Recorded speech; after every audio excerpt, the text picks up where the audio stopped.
नमस्कार, संतोष की रिपोर्ट में आप सबों का स्वागत है। और आज हम संतोष की रिपोर्ट में बात बिहार की उस सियासत की करने जा रहे हैं जिस सियासत का एक बड़ा अपडेट ये है कि नीतीश कुमार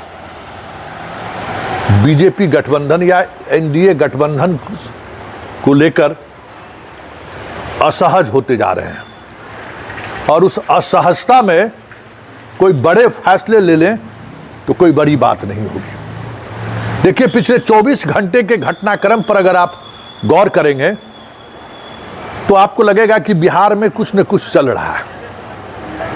पहली बार ईडी ने नीतीश के दफ्तर पर दस्तक दिया है। पहली बार, मतलब 2005 से लेके अभी 2025 के बीच में कई मर्तबा गठबंधन टूटा, कई भ्रष्टाचार से जुड़े हुए मुद्दों की जांच भी शुरू हुई। सृजन घोटाला से ले लीजिए आप, बाद के दिनों में विजय चौधरी के रिश्तेदार के यहाँ ललन सिंह के करीबी के यहाँ ये सब छापेमारी चलती रही। उस छापेमारी का कभी कोई फलाफल सामने नहीं आया, लेकिन पहली बार नीतीश कुमार के मंत्रालय पर ईडी ने हाथ रखा है, और वो भी इस तरीके से जहां नीतीश पर नकेल कसा जा सकता है।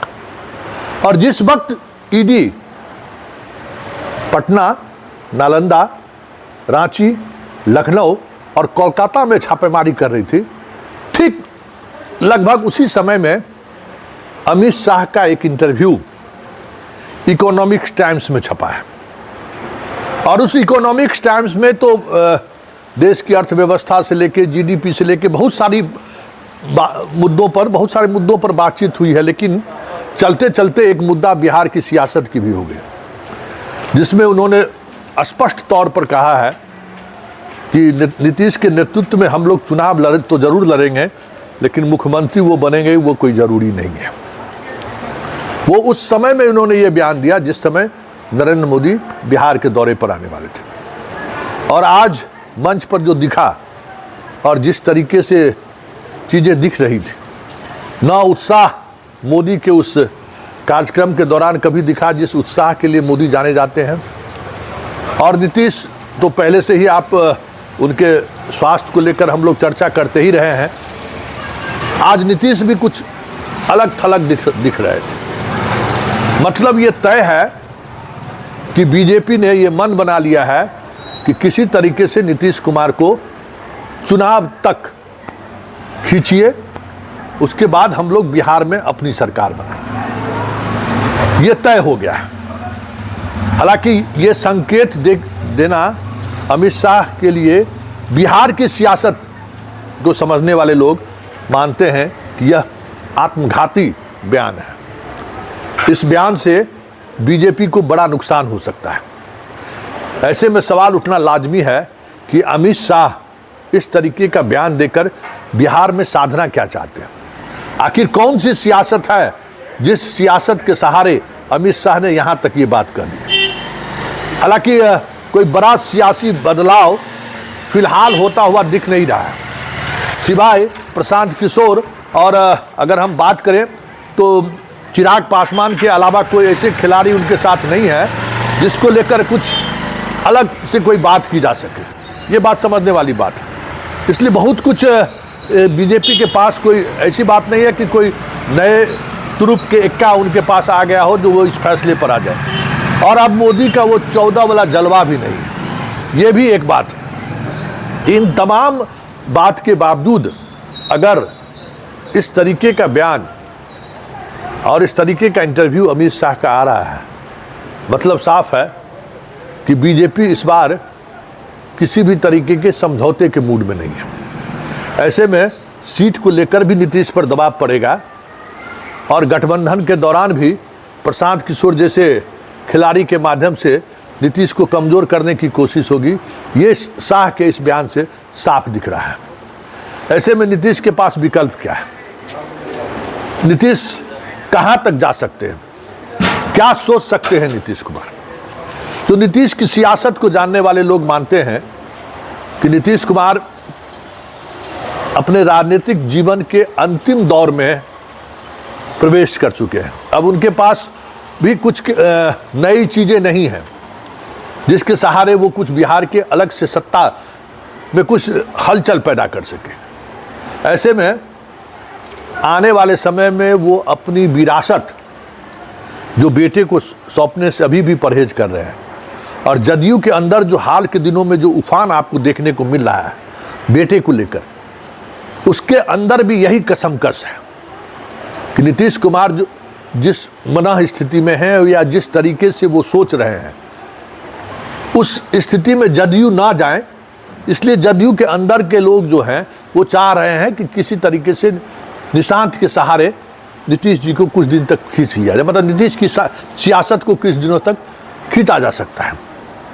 कम से कम 2025 के विधानसभा चुनाव के साथ साथ कम से कम एक डेढ़ वर्षों के लिए मुख्यमंत्री का पद नीतीश के हाथों में रहे, ये निशांत के राजनीति में लाने के सहारे, निशांत मतलब नीतीश कुमार के जो चाहने वाले लोग हैं या नीतीश कुमार के इर्द गिर्द जो रहने वाले लोग हैं ये सोच रहे हैं।